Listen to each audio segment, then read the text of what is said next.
Chapter 1.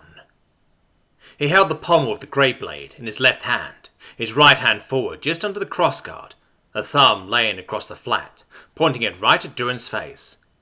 It was the classic mid-guard stance. Durin had mirrored the stance. They stood there for a moment before the old man rushed forward, intent on delivering what looked to be a thrust.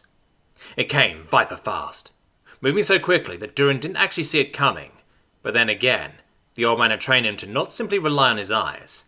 He felt the blow, and before the old swordsman had even half struck, Durin was forming a half-circle motion with his blade in front of his upper torso.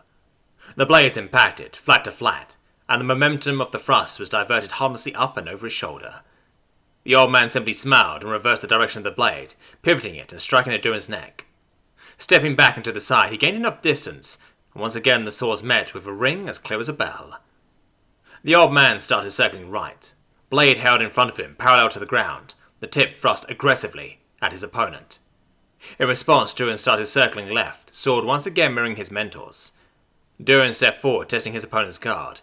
He opened with a sideways slash, attempting to knock the old man's sword to the side, using the momentum of the blow and the redirection of force from his opponent's sword to pull the blade upwards and bring it back down in a circular motion. The old man stepped forward, hitting the blade and bringing his own sword around in the slash that would have laid Durin open from shoulder to opposite hip if he had not let go of the sword with one hand, spread his arms wide, and half leaned, half stepped back.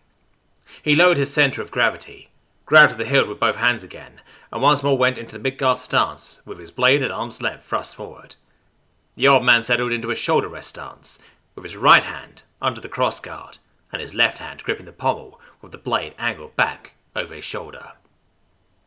They came together, each striking at the same time. As their blades met, they used the traded kinetic force and the strength of their arms and core to redirect the blades and bring them back together, once, twice, 3 times.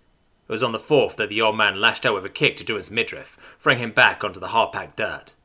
He rolled with the momentum and came to his knees, holding the sword point out to ward off the rushing old man. The old man's overhead strike turned into an elongated side slash to push the tip of Durin's blade out of the way. Seeing this coming, Durin rolled his sword. The small circular motion caused the old man's blade to deflect harmlessly. Durin pressed forward, and the old man stepped back. It gave him enough room to stand up.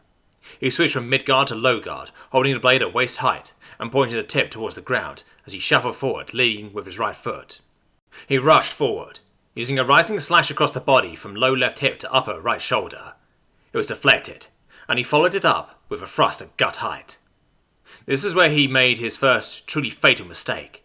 He overextended, and as he did so, the old man twisted to the side in a way that a man half his age would have found challenging. Durin's blade passed right by his right side, and as it did so, the old man stepped forward, leaning his upper body over Durin's back. He used Durin's own momentum and rolled him over his hip. This time when Durin went down, it lacked all the grace and economy of motion his previous fall had. He landed on his back, the wind driving from his lungs in a wooded oof, and his mind going temporarily blank. He was barely able to blink his eyes clear of tears to see the old man grab the blade of his sword in one hand, the other on the hilt, and drive it down towards his chest like a spear. He brought his sword up and slammed it into the descending blade, causing it to bury itself point first into the ground. He brought his foot up over the old man's shoulder, and using all of his strength, kicked him hard in the face. He went down with a rather solid-sounding thump, and Durin, still dazed, he used his elbows to push himself into some semblance of sitting. The old man lay there, spread-eagled, panting and groaning on the ground. "I'm getting too damned old for this," he groaned, and also propped himself up on his elbows, looking at Durin. His hand came up and gingerly probed the already bruising skin on his cheek, wincing slightly as his fingers brushed the tender flesh.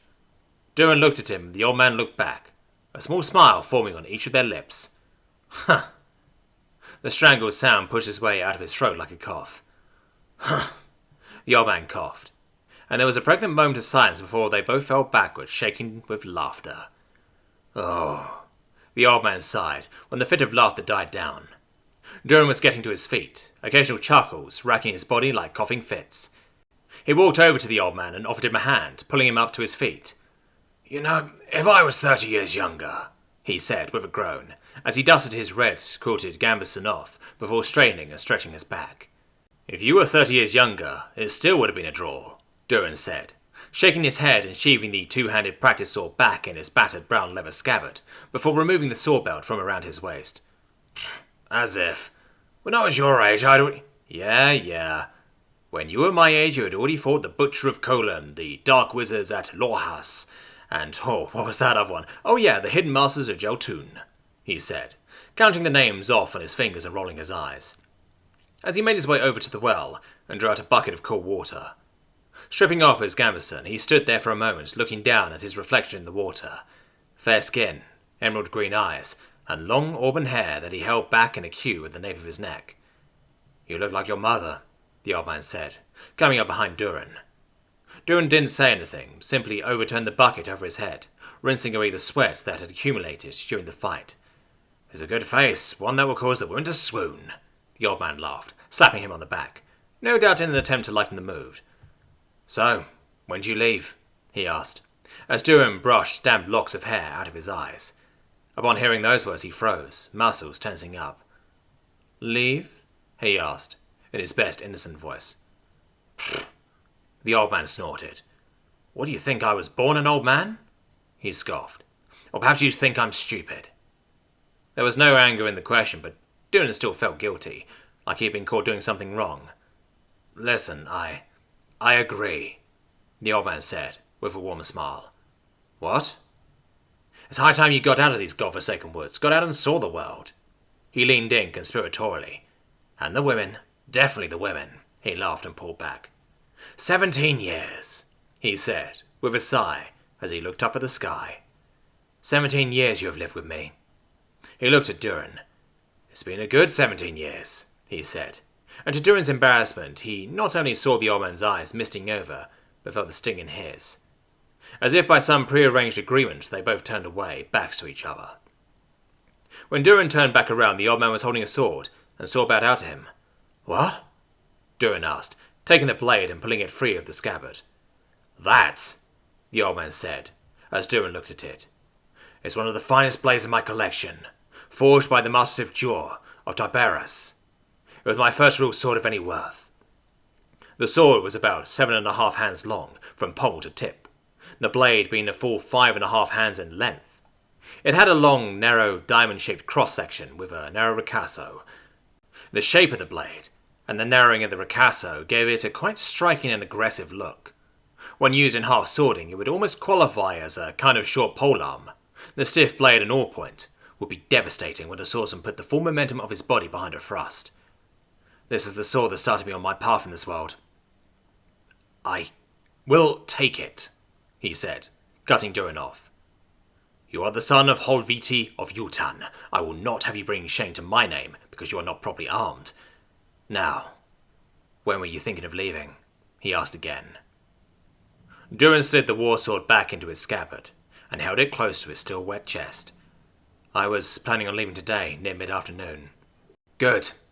Then we have time to make sure you are properly packed. Make sure you pay attention to those Belvru. They've been acting rather aggressive lately, the old man said, slapping Durin on the back before walking away from the training ground. 17 years, he said, quietly to himself, as he walked towards a small cabin. And it went by too goddess damn fast.